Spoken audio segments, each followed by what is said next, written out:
was so pumped for this, super excited, and it's just beautiful. Hi guys, welcome back to my channel. Today I'm going to be diving deep into the Natasha Denona pastel palette. I have been looking for a colorful palette for a very long time. I am no makeup guru, but this just struck my eye. I was like, the minute I saw it, I was like, I've been looking for that my whole life. I just don't own any colorful palettes, and I was like, I think everyone should have that in their arsenal. So I was doing some research into colorful palettes, which is probably why you're here too, and I saw this and I was like, I must have it. So I'm gonna be playing around with the colors today and doing a little makeup try on, but wait, there's a twist. So make sure you have your volume up and you watch all the way through, because we're gonna be covering some ground for the soul. This is for the artist in you, the creator in you that just really needs that encouragement and just to hear that your work matters. So if that sounds like the encouragement you need, then make sure you listen. I think I want to go for, see, it's like so new, I didn't even open the mirror thing yet. The look that I want to go for is going to be top to down, like a little cut crease situation, and then out to in. This is kind of ambitious because I'm no makeup guru, but let's just see how it goes, and I'm just gonna have fun here. Actually, maybe I should rip the mirror thing. Should we do this together? ASMR. Okay. Are you ready? Are you ready?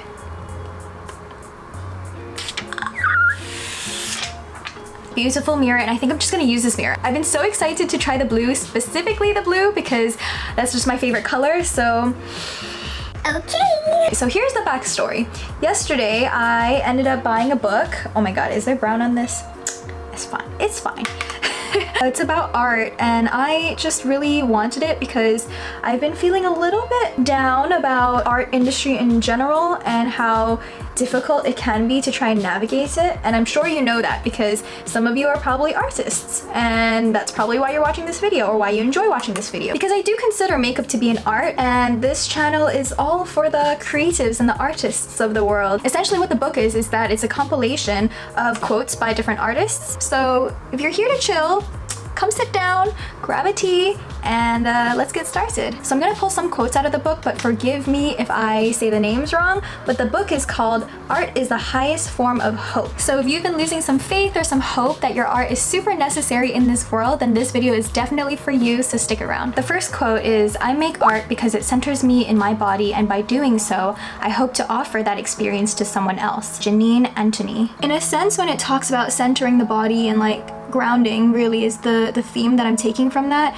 I feel like it's really allowing you to come back to your art. It's almost like home, you know, no matter what circumstances you're going through and like the situation of life that feels impossible at times, art is just always there. There's no judgment from it. It's really truly from the soul, from the heart. The second part of it is talking about other people and how it can help someone else. And when you see someone's art, you don't think that they necessarily built that for you or made that piece for you, but at the same time you're able to relate to it all. And I think that's like one of the integral parts of why art is important, because you get to use that to draw in your own experiences. You're almost spoken for in a manner that's really respectful, and also in a way that you feel like you can relate to. That's something I feel really appreciative of art for. It's that it has that element to make a person feel a lot less lonely. So I think art can take on so many different forms, and one of an example of that would be music. When you feel a certain way, let's say you feel upset, you feel sad, and there's just no way for you to be able to express it or for you to be able to release that feeling,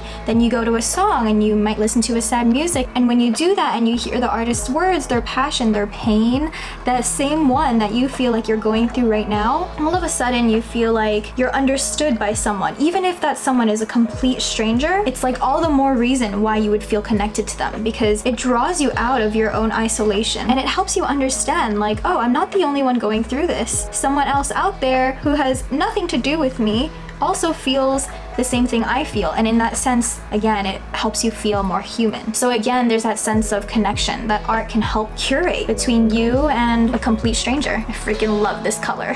Essentially what I'm trying to say is that art is healing. Even when you don't realize that what you do can help someone or how someone else can help you, eventually you find this convergence between their art and your own feelings and your own identity, and you kind of see yourself in a piece of other people's art. That ties really well into the second quote that I have, which is, "Art has saved my life on a regular basis, Carrie Mae Weems." That is definitely such a bold statement, and I have to say that I completely agree with that. It's actually a really big driving point as to why I want this channel to be what it is and how I hope that it can help some of you guys, because I too feel like art has definitely saved me on many occasions. The form of art in which I feel like has impacted my life throughout the years have definitely changed. First and foremost, my first love for art came through dancing. If any of you guys are dancers out there, let me know, because there are so many times in which you feel like life has just sucked the air out of you and there's nowhere that you can go to or turn to, and then art is just there. And it's kind of drawing upon the same point that I had in the beginning, which is it is a safe haven for so many people. And clearly from this quote and like from this book of artists, like that is definitely the case. It goes to show that it's so important to create art to connect to different people, because what you create, I always tell people this when they tell me that they want to do something with their art, I always say like, you should go for it, because you don't know who it'll impact and you don't know who can help. But one day someone will see what you created and really feel like, wow, this person was able to take how I feel and create it into a tangible form and put it into this world. You know, art carries a certain level of vulnerability, and I think that level depends on the artist's ability to convey that in a way that other people can understand. And I don't think it's necessarily the responsibility of the artist to have to do that, but I think it's just like a really nice bonus when other people can also hop on to your bandwagon of emotions and your soul work. Limit is a relative term. Like beauty, it is often in the eye of the beholder. Chris Burden. And that's exactly why I always encourage people who tell me like that they want to put something out there, but they're kind of nervous and they like don't know what to do. And I'm always like, go for it. Just do it. And if you follow me on Instagram, you'll see that I am a huge advocate for whoever wants to create whatever they want, because like the quote says, it's just the limiting belief that you put on yourself. It's really what holds you back from doing exactly what you want to do and like putting out exactly what you want to put out. Like I'm right here knowing for sure that I am no makeup guru, makeup artist, but look at me, I'm just trying different things. I'm just throwing shades together that I don't even know if they go together, and probably someone out there, some makeup guru out there is like, oh my god, what is that? But you know what, like this is my art and this is my therapy, and I could use some these days, you know, especially when therapy is expensive. You know how they say in a team that you're only as strong as your weakest link? I think that limitation also applies to yourself. Like whatever is the strongest part of yourself is only as strong as the weakest part of yourself. You can shoot for the stars and you can tell yourself that all these things that you want to do and accomplish in life are your goals and your big dreams, but if you aren't prepared to face them, if you're only prepared to dream about them and not prepared to face the failures, then that dream is only going to go so far. This color is like a mermaid color. If you want to become a mermaid, use Mint Frost, because it's pretty. And I just love the reminder that beauty is in the eye of the beholder, because I feel like that often, especially for artists, is really what holds us back from creating, because you're like, oh, what if the results isn't like something that people will appreciate? What if that's not something that, oh my god, that's so pretty.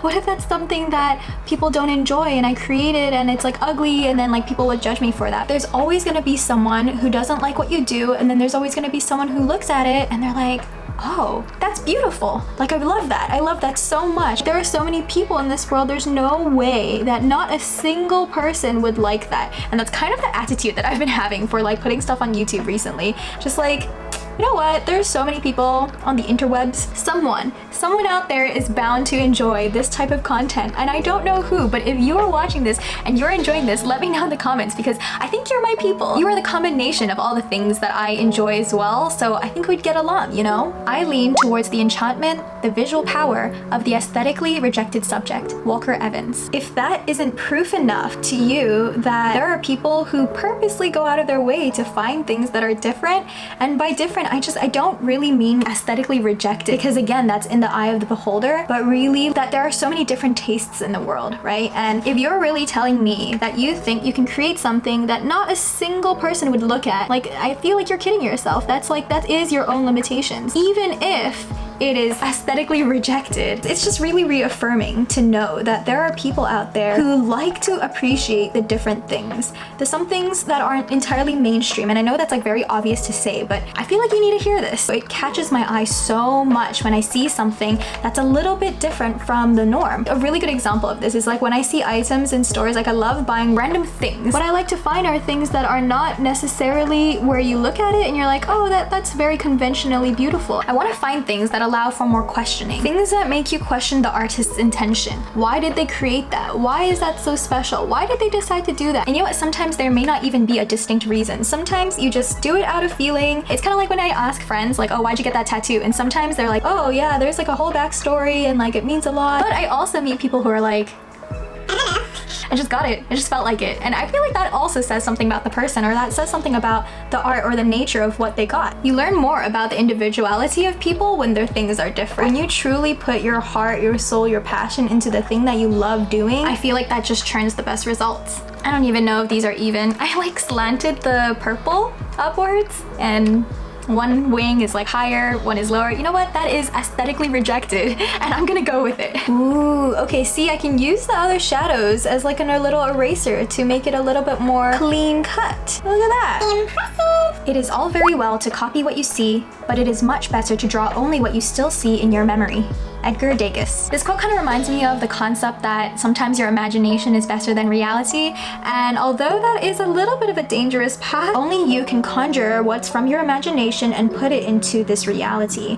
And I think that's what makes a person's art so special. We've obviously seen people draw from their memories and from their experiences to create amazing art, and I think this quote is just such a nice reminder that you can always change the narrative and make it into something beautiful. And even if it's not about changing the narrative, maybe it's about taking back the power and just getting really inspired and empowered by your own experiences, your own difficulties. I think that's such a beautiful way to be able to transmute your pain or your experiences, or even just to redefine what that moment means to you. I think another thing that this quote alludes to is to be able to hone in on your own craft and not feel like you have to be like other people. Nowadays, we're definitely so wrapped up in a lot of like the trends, because that's really what helps yourself grow online and with the algorithm and everything. But it's also just as important to remember that your work at the very end of the day should be something that you're proud of. I think this quote talks about that point in which you go from learning from other people and copying other people just to like learn your skills and refine your skills, to a point where you get to add your own twist to things, to a point where you get to add your own flavor, your own style, your own personality in the things that you produce. I don't know what kind of artist I am. Jasper Johns. I found that it's perfectly common to not know what you're doing when it comes to art. Because there are no rules and no restrictions to art, it can often be quite paralyzing to feel like you have to be within a certain category, especially when everything is online right now and you can see the vast amount of things that are being created. You can easily feel like you have to fit in a certain place, or in other words, a niche. And I like that this quote is kind of saying like, it's okay. It's okay to not know. I don't know what I'm doing over here, but I'm doing it anyways, and it's fun, and I feel like that's all that matters. It just matters that you have your heart in it. It matters that you put your effort into it, and it's something that you're proud of, which is just like something I always say here. You don't have to have all the answers. You don't have to know everything. You don't have to figure it all out now. Even super successful artists are constantly exploring and trying to expand their mind and testing the temperatures in different waters. So there isn't really an exact point in which you feel like, okay, I'm gonna be so certain of my art and my work now. I just don't think inspiration comes from that point of certainty. It comes from a moment of like indecisiveness. There's actually a quote on this. Hang on. I wasn't gonna read this quote, but it's actually like pretty applicable right now. I am fascinated by the indecisive moment and the peripheral view. Inspiration often comes from the imperfect moments, the moments that we least expect to be helpful, useful, beautiful in any way. I feel like that's really where we can draw our most creative self and turn it into something that really allows for us to express ourselves in the most authentic way. When we look at the moments of our lives that we're least sure of, it's the place where so much growth can occur. It talks about not having to have everything be perfect, and instead kind of looking in between the gaps, taking an interest in the moments that are quote unquote least important in our lives. It's almost like it's saying if you just turned your head a little bit, you'll notice something different, a different perspective. You'll see that there's actually something so fascinating or so amazing about those places that perhaps maybe you didn't didn't think about before. So this is my final look. I hope that you were able to learn something today, or just kind of like ponder art a little bit with me and think about your own art from a different perspective, or just be able to appreciate the work that you do in a different way, because that's what this journey is all about. And being able to be proud of the work that you do and love the process in between, I think it's just such an important thing to keep in mind. And I hope that this sparks some interest in you, where you can carry this with you moving forward with your work. Don't forget to check out my Instagram because I post a lot more creative ideas over there, and if you really enjoy this kind of content, then go follow me over there for more. I hope that this video was helpful for you. I hope that you were able to resonate with the things that I was saying, and if it did, don't forget to give me a like so that I know to create more of this stuff in the future, and also don't forget to subscribe to my channel for more. With that being said, go create a life that you're proud of. See you next time. Bye!